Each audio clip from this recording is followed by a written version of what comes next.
Good morning, everybody. Pastor Mark here.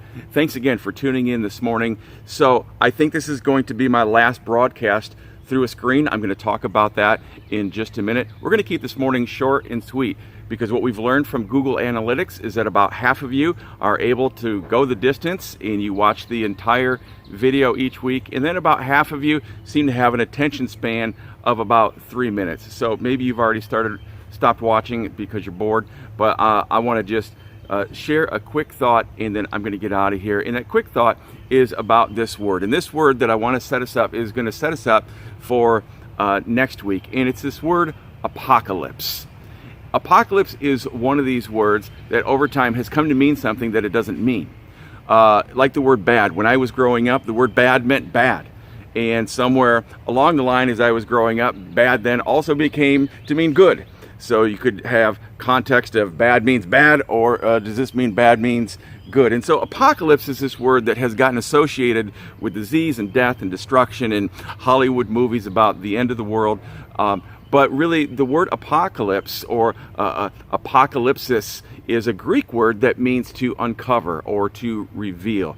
And it became associated with disease and death and destruction because of the revealing or the revelation that we see in Scripture, where there is a revealing of God that we haven't seen since Genesis. And so in this revealing of God, there is also judgment. There is disease, death, and destruction in the story of Revelation. But that's not the word apocalypse. The word apocalypse is a beautiful word. The word apocalypse is to reveal or uncover, to reveal something that we didn't see before. So I know that we have a lot of families watching, and so if the kids aren't near the TV, you can go ahead and invite the kids, or at least the young at heart, because I kind of want to demonstrate what apocalypse kind of means. And so here's a little trick that I taught myself back in my 20s. You'll see I've got nothing. I've got no sleeve. I got nothing on my arm, nothing in between my fingers. And then I've got this plain kitchen towel, right? There's nothing in it. And so I just place the towel over my hand, and it is concealed. Now, conceal is the opposite of the word apocalypse. So we say our magic word. If you want, kids, you can say it with me at home, whatever your magic word is. Mine today is going to be abracadabra. And 1, 2, are you ready for it? 3. Oh man, you see, that got uncovered. And the fun with that trick is you can do that for your friends, and you've got 5 fingers on each hand, so you can really use your imagination as to how you want to pull that off. But the word apocalypse it's an uncovering. It's a revealing of something that you didn't see before. So maybe you've had a spouse that has stumbled into your internet history, and there's a revealing of what you've been doing. That's apocalypse. There is, if you've been on a honeymoon, hopefully you have had an apocalypse. And I know that seems like a weird stretch to associate what we know of the word apocalypse with your honeymoon, and maybe for some of you that's not a stretch because you're thinking, yeah, disease, death, destruction, that sounds like my honeymoon. But there's supposed to be a revealing. That a honeymoon is a revealing. It's an uncovering. It's I see something that I didn't see before. And so setbacks and suffering, they have a way of uncovering. When we go through things like this quarantine, when we've gone through this pandemic, there's been so much over the last couple months that has brought to the surface or uncovered on the surface what has been there all along, but we just haven't seen or taken a look at. And you could apply that to the pandemic. You could apply that to the racial tension. There's some things that have always been there, but now they're being revealed. So the example I always use is like a sponge. If you take a sponge, and this sponge will soak up whatever it's around, right? And you and I are like sponges. And so sponges, if sponges can absorb vinegar, or they can absorb lemonade. And you don't really know what's in the sponge until the sponge is squeezed. And once that sponge is squeezed, once you and I are squeezed, what's really on the inside of us is revealed. What's on the inside of us, whatever we've stored up on the inside, comes out, particularly in times of setbacks, in disappointment, in hurt, in pain, in struggle. Whenever we go through stuff like that, it has a way of revealing, and that's a gift.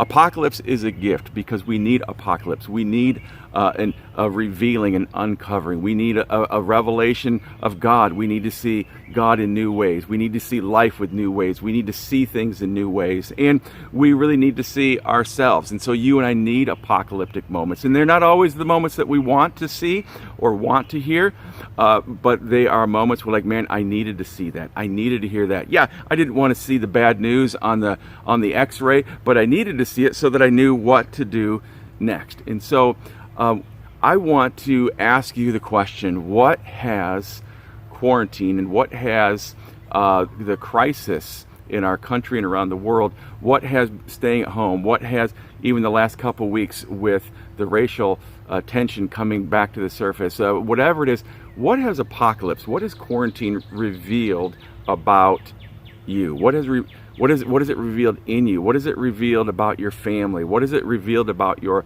priorities? What is it revealed about your faith? What is it revealed about your values? What is it revealed about you, for better or for worse? What it's revealed for me is that I hate talking to a camera. As much as we've done what we can do to try to stay connected through a screen like the rest of us, social media, Zoom, stuff like this, this is not a replacement for being in a room together, knowing, man, we're experiencing something together, we're hearing something together, we're doing something together. And so the good news is, I think this is our last broadcast, Sunday, June 14th. We plan to reconvene together at New Vintage Bible Church Sunday morning. We will meet. We're on summertime hours now, so 10 a.m. Sunday, June 14th, we'll be in the Vintage Hall. You don't have to remember that, because when you get there, we'll make sure that we have people pointing you the right direction. But instead of meeting upstairs, we're going to meet in the Vintage Hall, which is across the way where our kids normally meet during the school year. We'll have tables and chairs set up so we can have a very informal service and discussion with some social distancing. And we are purposely not going to just pick up where we left off. We're going to sit and facilitate a conversation to just hear each other's stories as we're all in the same room together.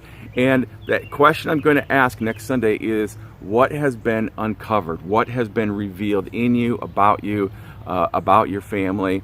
And I want us to just share our stories with each other. So that's next Sunday, June 14th, 10 a.m. to 11:30, New Vintage Place. So looking forward to getting back together and finding out, what is God revealing? How is He uncovering Himself to us? And then where is He taking us? So many good stories, so much to look forward to, some things we want to share with you. So we will see you next Sunday.